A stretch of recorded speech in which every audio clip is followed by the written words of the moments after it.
So what does a food stylist do?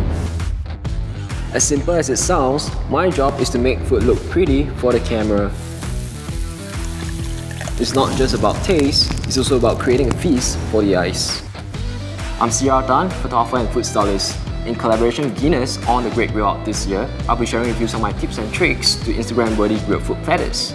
Best part, you don't need a fancy studio or equipment, and to prove it, we're going to visit a friend of mine and we'll show you how you can do it at home too. One last thing, stay tuned to the end as we'll be sharing more details of our Instagram contest where you get to win exciting prizes from Guinness. Don't miss out!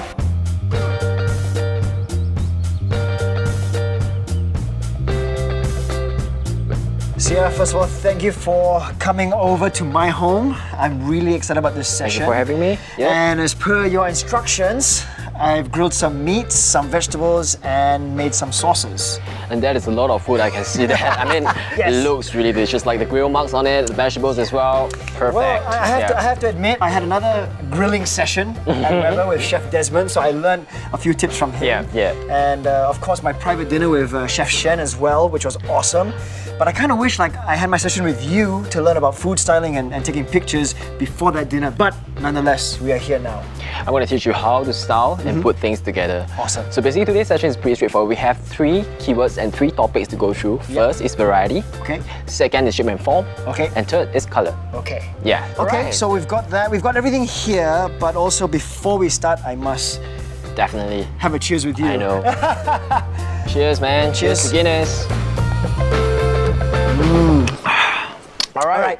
Variety, first topic. We have lots of meat here, we can see that. Meat on its own is pretty heavy and one-dimensional. That's why we want to try to incorporate a lot more accompaniment like vegetables, sauces, and garnishes to make it more wholesome in a way. For our meat today, we actually have 3 different kinds. We have the pork ribs, and then we have a steak here, and also we have the sausages. And then for vegetables, we have some grilled carrots, zucchini and garlic, onions, tomatoes and asparagus. That's right. And sauces, we have 2 different kinds. One is the chimichurri, which is a very pretty standard sauce to go with our steak, and also the Guinness infused barbecue sauce. And then we have some pickles on the side and salad on the side as well. Okay, the next step, I'm going to show you how I'm going to plate this together. So when we talk about shape and forms, right, it's more about the way and the method of cooking the meat. Okay, yep. And how you present the meat as well.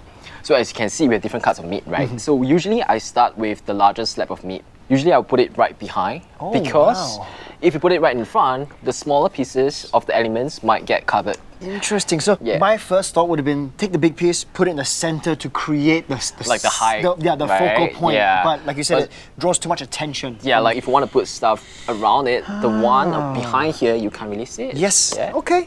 Sometimes I like to show a variation of it. Like you can actually cut it into pieces, right? But I don't cut it fully. I leave like half whole so that it doesn't look so flat on its own. Same for the sausages and same for the steak. I kind of like lay it like crisscross so that it looks more organic rather than like just like side by side. Yes. So it gives you a little bit different layer as well. And like you said, there's no right or wrong way, correct? Yeah. I mean, it's just let your creativity take over and just go with it. Exactly.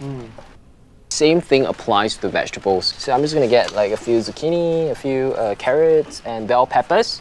I think I can't get away from having some of these pork ribs also. Wow, that looks really delicious. And it's kind of like fall apart already, so easy to use. It's quite perfect. Like usually for meat, right, I try to kind of space them apart because like meat has kind of like a similar shade to it. So I like to use vegetables to kind of put it in between them so they get a very nice even distribution of color as well.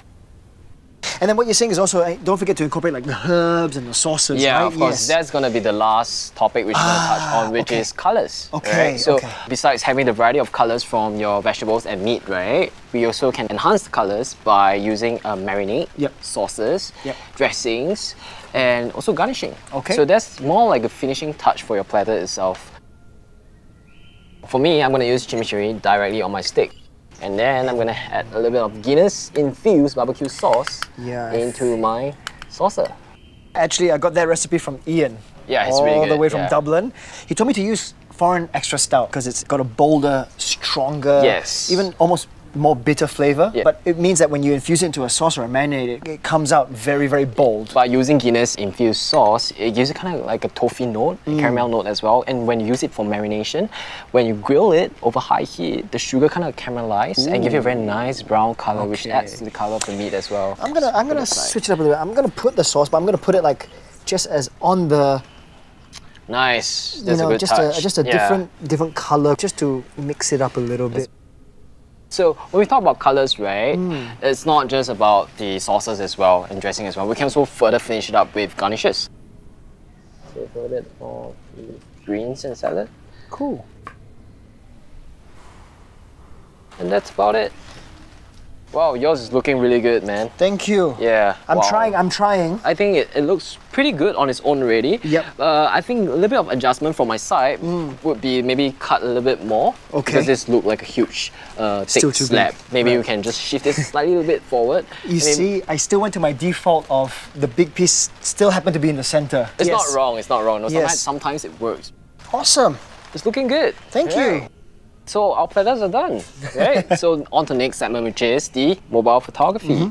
So very easy, 3 simple tips. So the first one, we're gonna do with grid lines. We want to use grid line to kind of like help guide your perspective.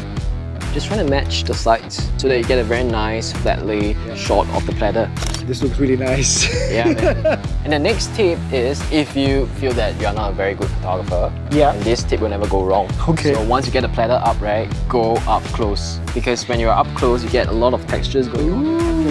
You see that colors going on inside? And this is where the depth and the shape and the form comes Yes, in more. shape and form come in more, and also the colors kind of help to enhance the whole dynamic visual presentation.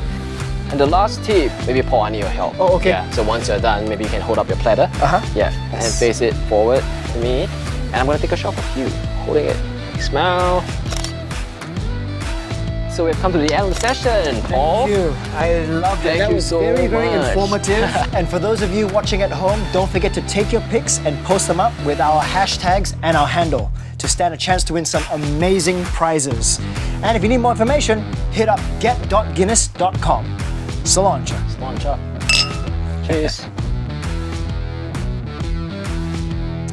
Yes. Let's dig in, man. Yeah.